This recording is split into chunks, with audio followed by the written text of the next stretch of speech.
আপনারা হয়তো অনেকেই এই রেসিপিটা আগেই ট্রাই করেছেন, বাট আমি ফার্স্ট টাইম ট্রাই করেছি আর রেজাল্ট এত পারফেক্ট ছিল যে, আর এটাই কিন্তু এই বিরিয়ানি রান্নার সবচেয়ে বড় পয়েন্ট। কারণ আমি আজকে প্রায় মাত্র 15-20 মিনিটের মধ্যে একেবারে পারফেক্ট বিরিয়ানি রান্না করেছি।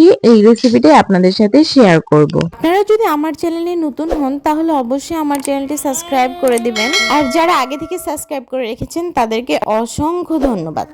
বিরিয়ানি রান্নার জন্য প্রথমে আমি তেল গরম করে সেখানে সামান্য পরিমাণ লবণ দিয়ে আলুগুলো দিয়ে দিচ্ছি। বিরিয়ানিতে যদি আলু না থাকে আমার কাছে একদমই ভালো লাগে না, এই জন্য আমি সবসময় এই কাজটা করে থাকি। আলুগুলো যখন এরকম মোটামুটি ভাজা হয়ে যাবে তখন কিন্তু আলুগুলোকে আমি তুলে নিব।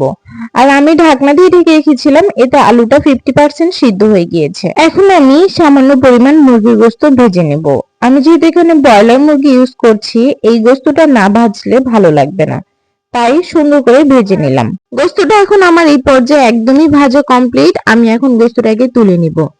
আমি যেহেতু একটু কড়া ভাজা খেতে পছন্দ করি, এই জন্য আমি লাল লাল করে ভেজে নিয়েছি। গোস্তটা উঠিয়ে নেওয়ার পর এই তেলের মধ্যে আমি আগে থেকে কেটে রাখা পেঁয়াজ দিয়ে দিব। পেঁয়াজটা এখন ভালো মতো ভেজে নিতে হবে। এই পর্যায়ে আমার পেঁয়াজ ভাজাটা একেবারে কমপ্লিট। এখন আমি আদা রসুন দিয়ে দিব, আর আদা রসুনটা নাড়াচাড়া করে নিব যেন আদা রসুনের গন্ধটা না থাকে।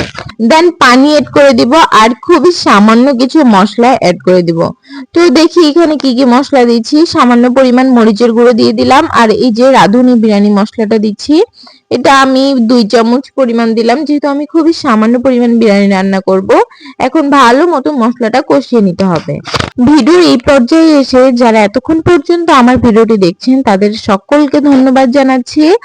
আর যেহেতু আপনারা ভিডিওটা এতক্ষণ পর্যন্ত দেখছেন, নিশ্চয়ই আপনাদের কাছে ভিডিওটি ভালো লেগেছে। ভালো লাগলে একটি লাইক দিবেন, আর এমন ভিডিও দেখতে চাইলে পেজটা ফলো দিয়ে দিবেন, আর ইউটিউব থেকে দেখলে চ্যানেলটা সাবস্ক্রাইব করে দিবেন। তো আপনারা দেখতেই পাচ্ছেন প্রায় আমার গোশত কষানো শেষ। এখন আমি আগে থেকে ধুয়ে রাখা চালগুলো দিয়ে দিলাম।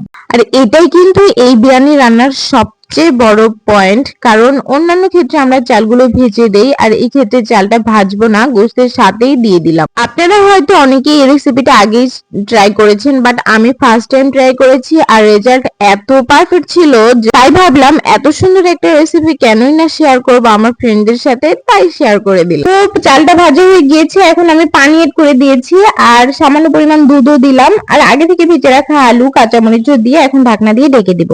আপনারা হয়তো এই রেসিপিটা অনেক আগে ট্রাই করেছেন, বাট আমি ফার্স্ট টাইম ট্রাই করলাম আর রেজাল্টটা এত পারফেক্ট ছিল, তাই ভাবলাম কেন নয় এত সুন্দর একটা রেসিপি আমার ফ্রেন্ডদের সাথে শেয়ার করব, আর তাই শেয়ার করে দিলাম।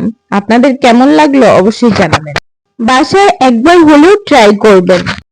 শুরুর দিকে চুলার আঁচটা হাই থাকলেও যখন এরকম ভুটভুট উঠতে শুরু করবে তখন মিডিয়াম টু লো এর মধ্যে দিয়ে দিতে হবে। আর একটা কথা, গরম পানি অবশ্যই অ্যাড করতে হবে।